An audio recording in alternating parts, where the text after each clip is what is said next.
and today I'm going to be working on this mold that I got from Craspire, and it came in a set of 4 different molds. Today I'm going to be working with the round charm, but just to show you the other ones that came in the same file, and I will link to it down in the description and give you the price on the package as well.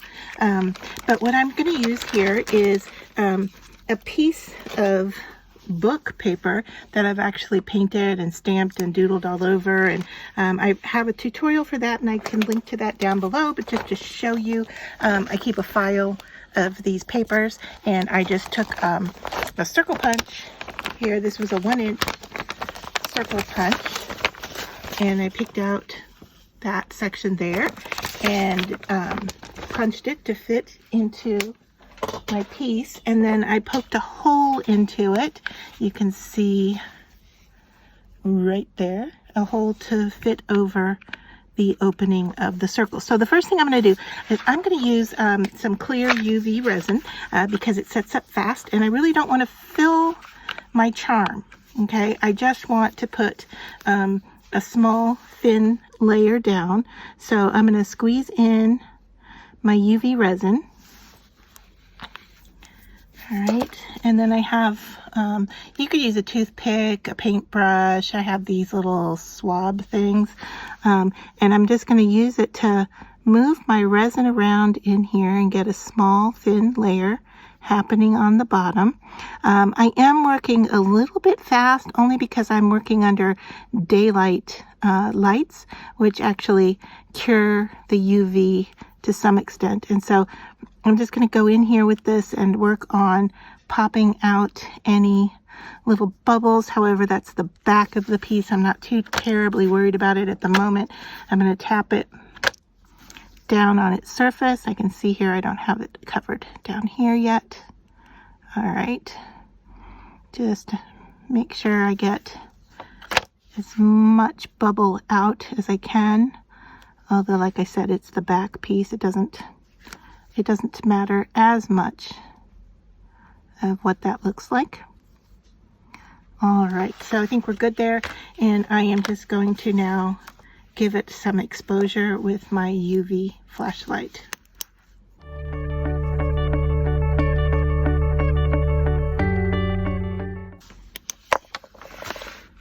All right, and I'm feeling the back of it to feel the chemical reaction. I can see there's quite a few bubbles in there. I'm okay with that.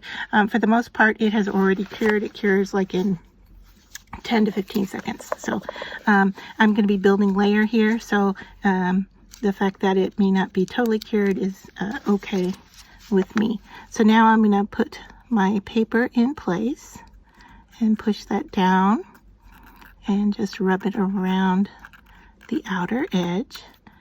And once again, I'm going to put a thin layer of UV resin on top of this.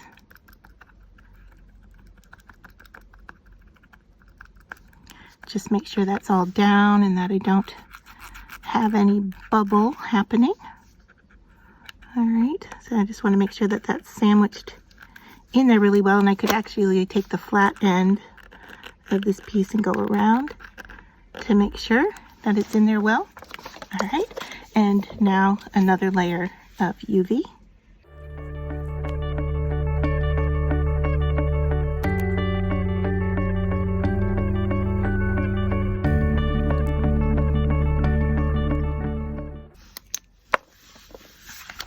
All right, so there is my second layer of UV, and it looks like, my goodness, did I get a humongous air pocket in there. All right, well, we'll try to fix that in the next go around. What I'm going to do is actually, I'm going to poke into that with a knife here and see if I can get that to open up some, so I can get some UV into there. Okay, so I think I'll be able to fill that with the next layer. All right, and then I have some glitter, and I just want to take a little bit of this. If I can get the lid off. I'm going to take another one of these little pokey tool things and then just drop some glitter in there on this layer and move it around.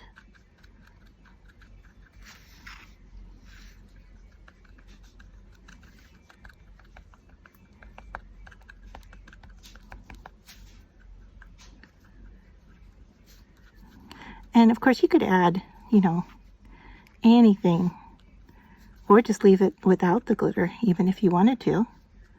All right, but this last layer I'm gonna put on here, and I'm gonna dome it some. So I'm gonna add quite a bit more UV.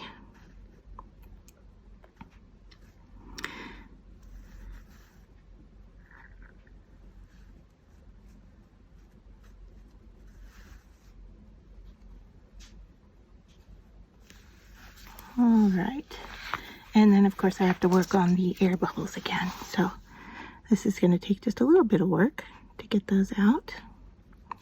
And what I might do is just try a little flame on top first. Let's see if we can get some of those to pop.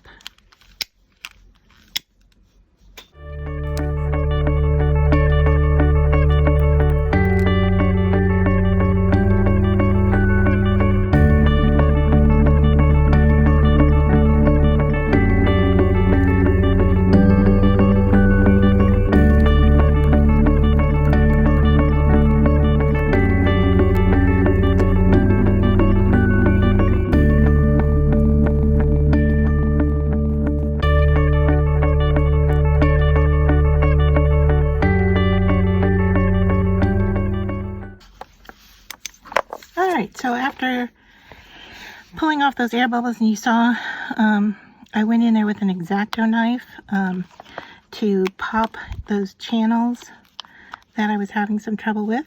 So here is my charm, and I'm a little sticky on the back still, so I think I will flip this over and give it some exposure. And then I'm going to use a nail file to file after I trim off any of the additional pieces that I pulled out to the side where the air bubbles were. All right, but you can see here that we have a nice view of the paper on the back side, and I am just giving it a couple more seconds to cure. Back here I can already feel the heat. This resin that I'm using cures in like less than a minute, so yeah, really quick. And so now all I need to do is file down and just go over it and make sure that everything is how I want it to be. And then I will, of course, dome the top a little bit. So just to show you what we're working with here, after I've got the UV here, I can feel the heat in my hand. I am just gonna first try to snap off these extra pieces. All right, and that's great. Those just come off real easy.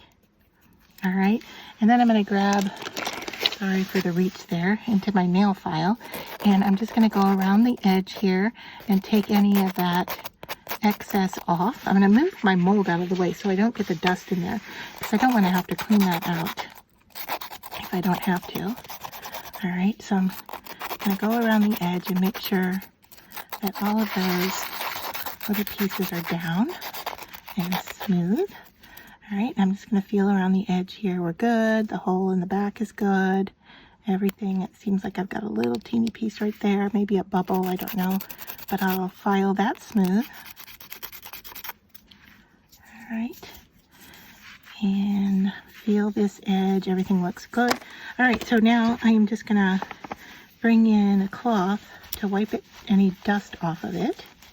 All right, and then here, like I said, I want to dome the top.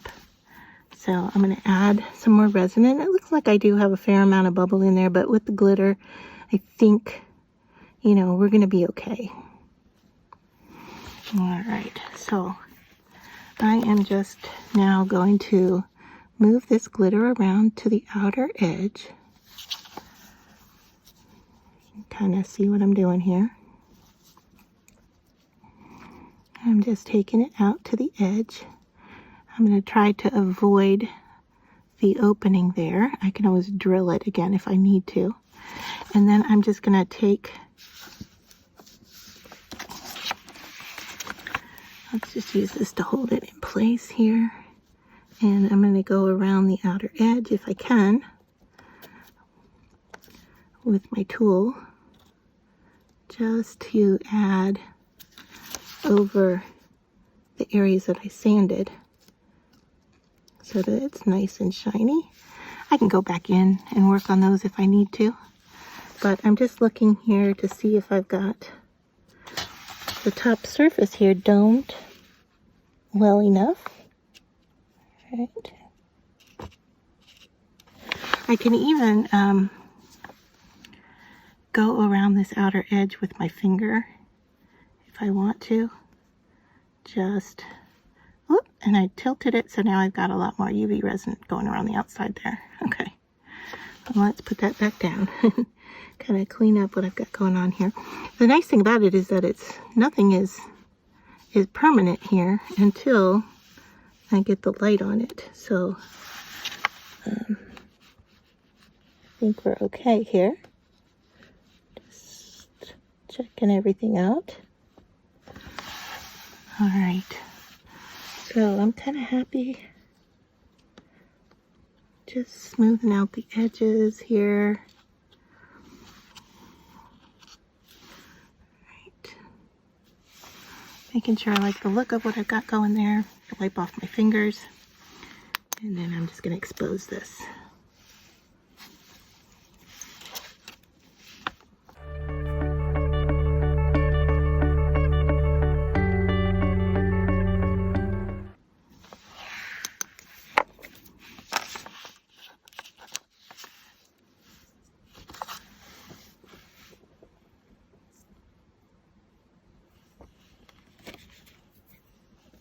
I want to give you just a couple of tips on working with your mold after you're done. If, like here, I have some glitter left, and so what I'm going to do is take just a piece of tape. Any kind of tape works fine. I'm using washi right now, but you could use something a little bit stronger, even like masking tape would work, where you just work on picking up any of the little bits. And even, you know, I see them here on the back side of my piece, and I'm going to pick those up just because my next step is if I have any leftover resin, of course I'm going to cure it and then easily just scrape it off. Just the molds are pliable, so you can just you know, pick them up with your tape or scrape them off with a fingernail. But what you don't want is to use anything sharp on your mold because you don't want to cut into it. So I have